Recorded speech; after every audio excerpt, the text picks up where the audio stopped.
Good evening. Welcome back from our short hiatus of 2 days. We continue with the teachings and the dictums and the maxims of Rabbi Chanina ben Doisa. We previously learned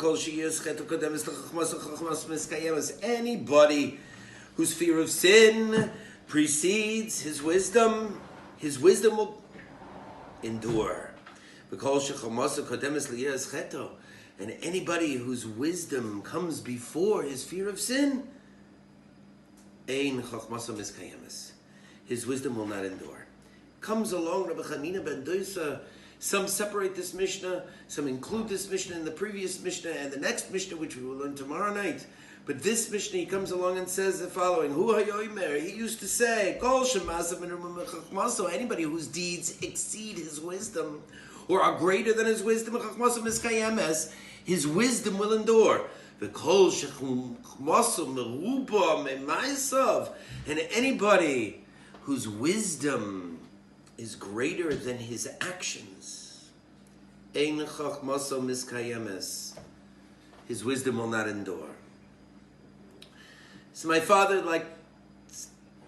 and interprets it in the following manner, quoting a Gemara in Yuma. The Gemara in Yuma delineates a unique interpretation of the pasuk V'ahavta es Hashem Elokecha. You shall love God, your God. It is understood to mean that a person should act in a way that will cause others to love Hashem.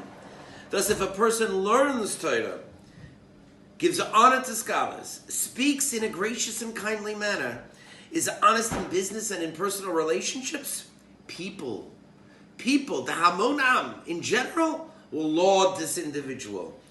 They will praise the parents and teachers who taught him Torah. God and religion become beloved due to his moral and gracious behavior. They will proclaim, Ashrei Ha'ish, happy is the person who learns Torah. How wonderful it is to be observant. Rabbi say, however, if someone studies Torah but behaves in an immoral fashion, is discourteous to people, and is dishonest, Torah learning will be denigrated.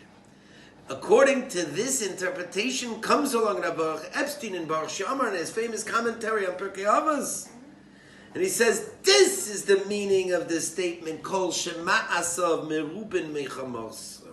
Anybody whose actions are greater than his wisdom, Chachmaso Miskayemes, his wisdom will endure. A person with a fine moral character, with a backbone, a fiber of morality, whose actions generated laudatory response, his Torah endures. And why does it endure? It endures because through others will wish to emulate him. They will wish to copy his behavior by learning Torah.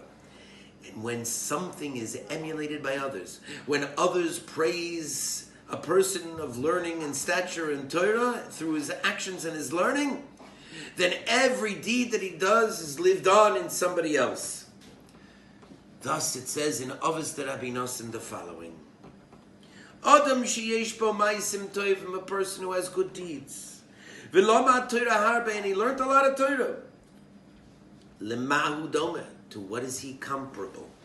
Lo Adam shebona avonim melamata ve'achar kach levenim, a person who built a strong foundation and afterwards he laid the bricks on top of it. Afilu boy mayim harbe, even though it comes a flood, a flash flood, in machin oisam mimikomam, the foundation and the bricks will remain and will not be moved.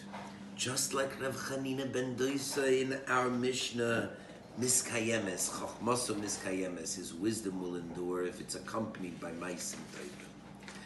The Mishnah in Avos de Rabbi Nosson continues, my friends.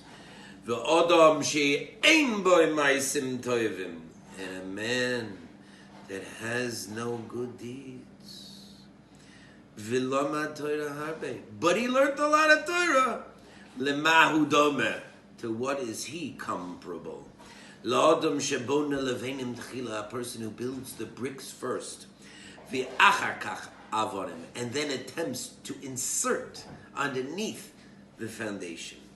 Afilu boyim mayim gima, even though a little bit of water pools around the bricks, miyad hoivchin oiso, immediately the structure is overturned and undermined. Should a person have much Torah, but an immoral character, his Torah will not endure. Because no one will emulate his ways. The waters of a complaint, the bitter waters of accusations will be founded upon that individual. And that person's individual's learning will be undermined. Everything he learnt will be for naught. Ein chachmtho miskayemes. His learning will not endure. Good night, my friends, and thank you for joining.